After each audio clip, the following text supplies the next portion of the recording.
What's up everybody, I'm Mckenty, this is my second channel, and this is your home for my Twitch highlights and my podcast. So if you like this and you want to see more of that and you want to join the live streams, there's a link to that in the description of this video. And with that out of the way, let's get into it. So here it is, the follow-up to our successful metalcore tier list. Today what we're going to do is put together a pop punk tier list. And the way that we're going to rank each of these artists is on three different dimensions. Number one, how popular they are, how much commercial success they have, because, you know, that has to count for something, right? Number two, how influential they were, because there's some artists that maybe weren't super commercially successful, but they were really important to the scene and influential. So in that way, it might, you know, kind of boost their rankings a bit. Or if the artist is really popular but not influential, that might hurt their rankings a little bit. So I think influence is an important part of this. And then last but not least, how much I like them, because this is my Twitch, this is my channel, this is my video that you were watching. That means I get to have my way sometimes. On my main channel, I'm not allowed to have opinions, because if I have opinions, people get mad at me. I've got a lot of opinions saved up that I don't say on my main channel because it's just not worth hearing it from people. But on Twitch, we're just hanging out here. I'm allowed to have opinions here. So I am going to include my personal opinion on this tier list, and that's okay, damn it. Let's start with a band that is near and dear to my heart.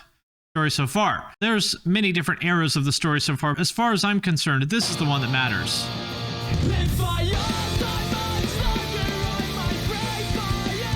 Love this song. Can you believe this song is 10 years old now? Isn't that horrifying? Parker Cannon in his feelings about a thought. That's right. It does kind of sound like Rise Against. Great chorus. All right, so this is the era of the story so far that I'm talking about. You know, there are other eras of the band, so like the newer stuff here.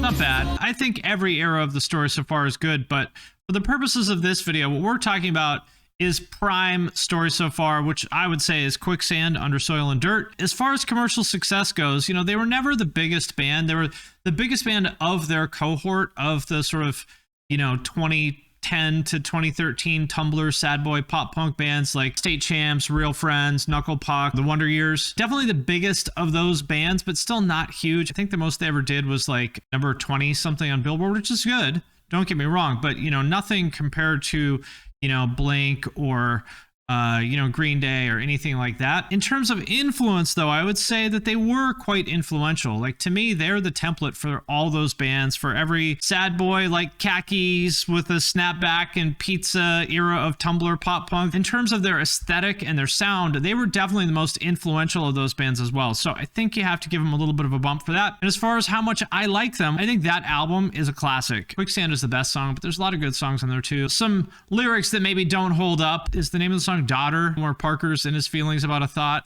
Not a huge fan of those lyrics, but all that being said, I would put them in the B tier, which is not a bad thing. You might think that B tier, you know, is talking shit. It's not. I'm friends with these guys. I think they're great, but I think B is where they belong. They've had a decent amount of success. They're certainly influential within their scene. I personally think they're great, but, you know, I really can't put them into that next tier up with the true, like, all-time greats and legends. So that's where I would put them. Fenix TX. Okay.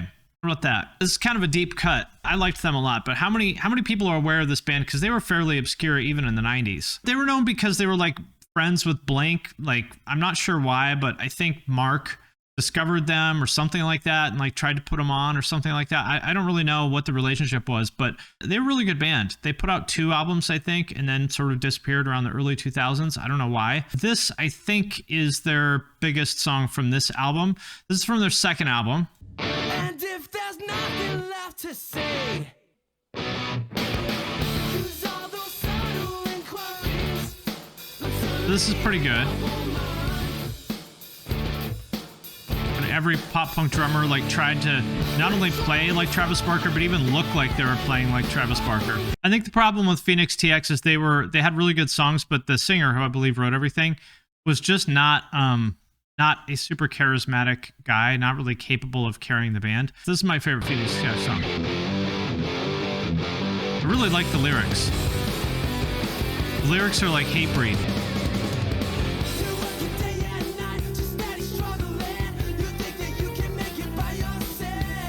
So that's a little background on Fenix TX, but the question is, where do they belong? I liked them quite a bit, but, you know, realistically, they never really got out of, you know, playing at 1 p.m. or something at Warped Tour. They were always just kind of the band that Blink was trying to put on. Never really got huge. I don't know that they really were particularly influential in any way. I like them quite a bit, but, you know, if we're going to be objective and fair, I think you have to put them on maybe like the D tier, because they, you know, they certainly weren't a bad band or anything like that. But to be objective, I would say Fenix TX goes on the D tier. Sometimes like D, C, D, and E tier bands sometimes are the most fun, because it's like we've all heard about Blink and Sum 41 and stuff a billion times. I think it's fun to kind of go down the rabbit hole of the D tier bands, because they're like good enough that they're enjoyable to listen to, but they're not so overexposed and played out that you're sick of hearing about it. So I almost feel like D tier bands are the best. Slick Shoes, let's try that. Okay, Christian pop punk band from the late 90s. Look at this cover art. Like the fucking flames. Looks like Tito Ortiz's shorts from like 1999. This is from their very first album, I think. Yeah, total MxPx knockoff. That's the early stuff. They had other albums which I'm not super familiar with, so I'm just picking this song at random. This is quite a bit better. I don't know how much more there is to say about this band, other than, you know, that they were the poor man's MxPx on the same label. I'm going to reserve F tier for like truly shitty bands. Slick Shoes, I would say, you know, did they have any commercial success? Meh, you know, a little bit. Any influence? I would say no, not really. I mean, anybody that wants to do that sound, MxPx is going to be their reference. And do I like them? Meh. Not really, so yeah, I'm going to put them in the E tier. Millencolin, oh god. Let's talk about Millencolin.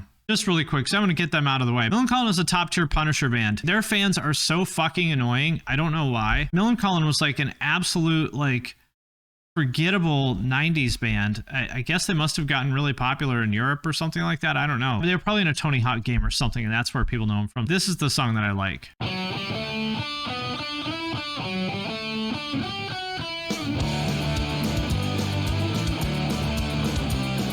Listen how out of time the guitars are. It's like the tracks on the right and left are so out of time.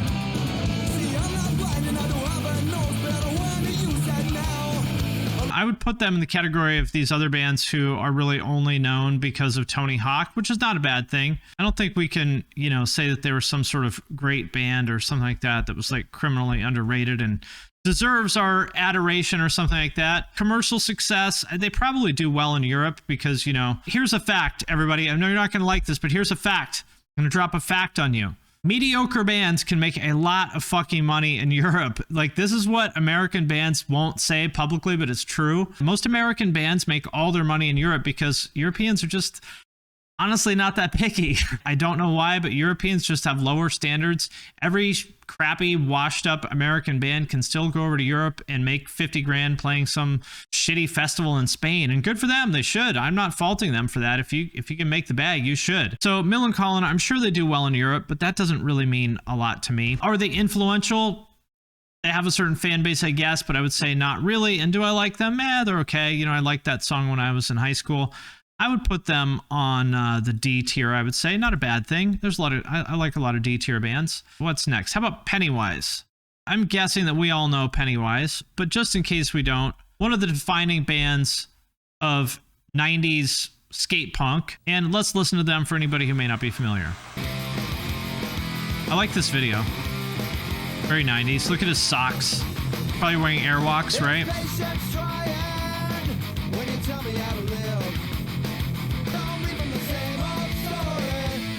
Yeah.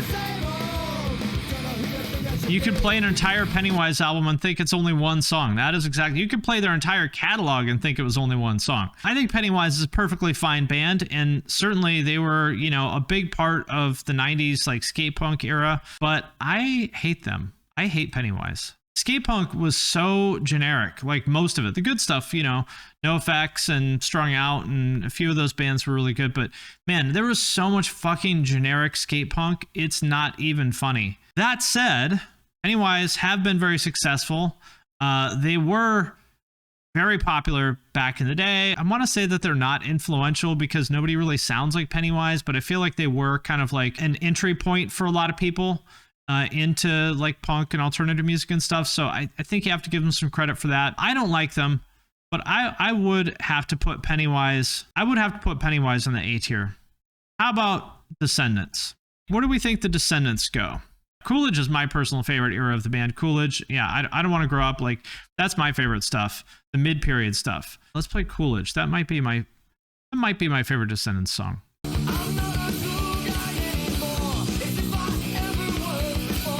That's my favorite era of Descendants. A lot of people like Milo Goes College, which I do too. I think that's really good, but I think there are other stuff is better.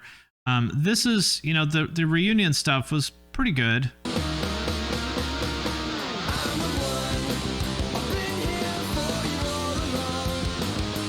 The question is, where do we put the Descendants? Not the most commercially successful band, however, not the least commercially successful either. But when you talk about their branding, you know, yeah, actually, we got to use the Milo logo. You're right. But when you talk about their influence and their branding, stuff like that, that's when the conversation gets interesting to me, because Descendants, in my opinion, I made a whole video about this. Descendants, in my opinion, created the template for modern pop punk. When you think of pop punk, the bands you think of are Blink-182, Sum 41, and New Found Glory are in there. And Descendants unquestionably created the template for that. So I would say that Descendants are the most influential pop punk band of all time, in my opinion. And do I like them? I don't like the Descendants. I love the Descendants. I still listen. I've been listening to Descendants since like 1990 or 91. I still listen to them. Everybody loves them. If you don't like the Descendants, there's something wrong with your brain. So I'm going to say the Descendants are our first S tier band of the night. Let's put it this way. If the Descendants don't deserve to be S tier, who does? That would be my question to you. If they don't deserve it, who does? Let's take another classic band while we're here. NOFX. To me, NOFX is unquestionably like the definitive 90s skate punk, pop punk band. Like, no question about it. I think this is their best album. So Long and Thanks for All the Shoes. I love the first song. This is about Tim Yohannan from Maximum Rock and Roll, by the way. What great drumming. One of the best punk drummers ever. Like, is he technical? No, not really. But as far as like punk, nobody does better than this. Not nobody, but not many people. That's the thing that all the NOFX clones missed, is that NOFX are really good songwriters.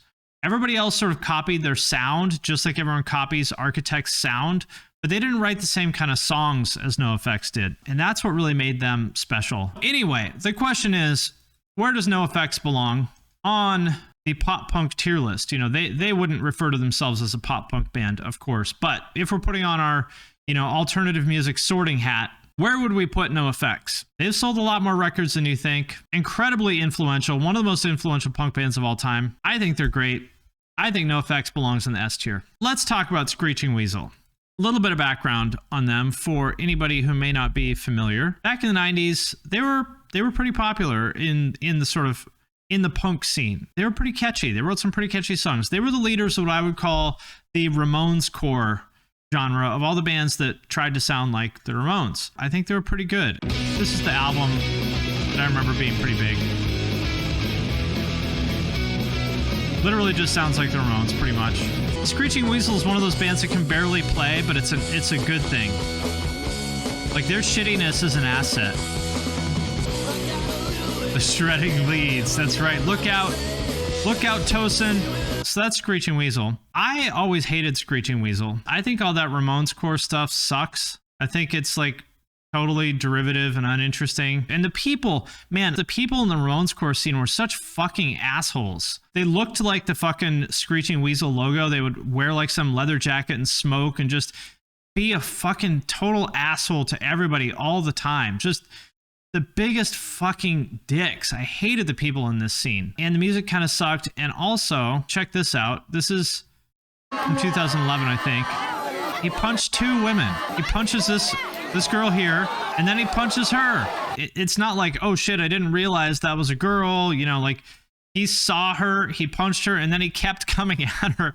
And I'm not laughing because it's funny. I'm laughing because he's such a fucking asshole. Didn't she attack him though? Probably, but so what? Like, fucking 45-year-old man punching a woman? Like, it doesn't matter. Not okay, period. Ben just seems like such a miserable dick. Shitbag. I think his band kind of sucks. You know what? I'm going to put them on E tier. Nobody gives a shit about Screeching Weasel anymore. Fuck it. Let's put them on the F tier. We got to have someone on the F tier, and who deserves it more than Ben Weasel? Let's put a newer band in here for people under the age of 35. Hit the Lights. That's a good one. I thought this band was really good. 5 Seconds of Summer. That's a good one. We should do next.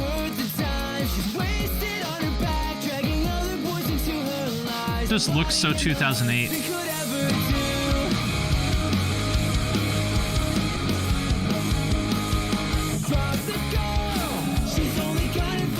The singer looking a bit like a redneck in this video is definitely what held them back. Well, they are from they're from Lima, Ohio, right? Or Troy, I don't remember which. Some really shitty part outside of Toledo, I think. This is as cool as it gets in Lima, Ohio. I don't know what to say, but I liked this band quite a bit. Never really went anywhere. I mean, that's not true. It's not like they were a total failure or something like that. They had such a great, like, look at this cover art. Like, how fucking 2008 is this cover art? Every album cover should look like this. This is just a timeless look. I'm not calling them a failure or anything like that, or like a flop band or something, but I think that we could all agree they never really achieved what I thought they could or would. I'm gonna put them on the C tier. Good band. They did all right for themselves. I think they had really good songs. Just, you know, they didn't really have that like real star power. 5 Seconds of Summer is next. When did they come out? Like 2014, 2012 maybe, I think is when they came out. Maybe something like that, right? I want to see who wrote this song also while we're listening to it. I want to say it was Feldman, but I might be wrong. Oh, Zach Cervini worked on this. Okay, I didn't know that. Yeah, so Feldman wrote it, I would guess. Sounds like Christian music to me. It does sound like Christian music, which is not a bad thing, but it does sound like Christian music. Like, you can imagine this like in a Hallmark movie trailer. Great fucking song, because it's Feldman, and nobody's better at writing pop punk songs than he is. In the chat here is saying like they look like a boy band, or seems like they were basically a boy band. You know, it was it's just a pop punk boy band. Didn't stick around for that long, but man, they were fucking huge for a minute there. Yeah, One Direction with instruments. Basically, that's exactly what they were. In terms of commercial success, they did very well. They sold millions and millions of albums. Influence. It's an interesting one because, you know, I don't think that there's anybody who's going to say, oh, 5 Seconds of Summer was our big influence. That's what made us want to do music. But I bet that they were like an entry point for at least a decent amount of kids, probably especially girls. You know, their fan base was like 12-year-old girls, I think. So there probably were a fair amount of kids who got into music through 5 Seconds of Summer. Do I think they're good? Yes, but they're good, but they sound good because it's John Feldman and Zach Cervini. Is it really 5 Seconds of Summer, or is it John and Zach? I would say it's John and Zach. I would say their songs are probably A tier, but the band itself, I would put E tier. Just the way I think about it. Bowling for Soup's a good one. Bowling for Soup is one of these bands that I don't even really think of them as pop punk. I think of them more as like power pop, in the same way as like the Click 5 or SR71 or Fountains of Wayne to me. That's how I think of it, because they weren't really part of the pop punk scene. Just weren't really, I don't know. They sound like pop punk kind of, but to me it just doesn't really feel like pop punk, but that's how people think of them now. They are considered pop punk now, so who am I to argue? Great songwriters. I think that the singer is the guy that writes everything, right?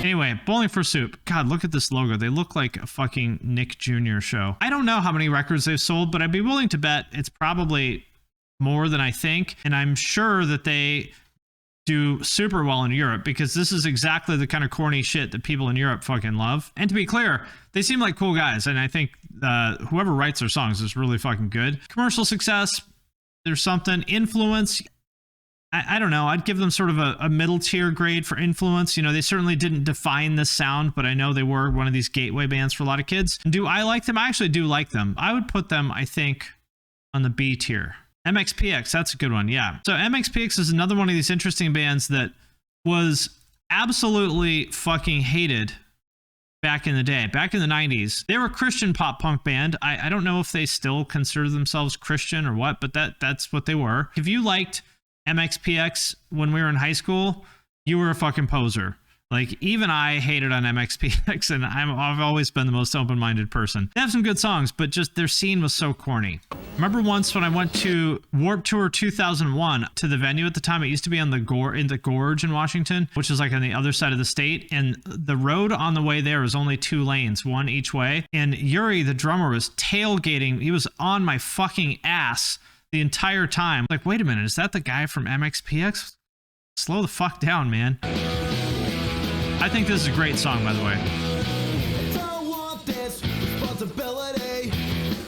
God, that's a fucking great snare sound. This is a fucking great mix, whoever did it.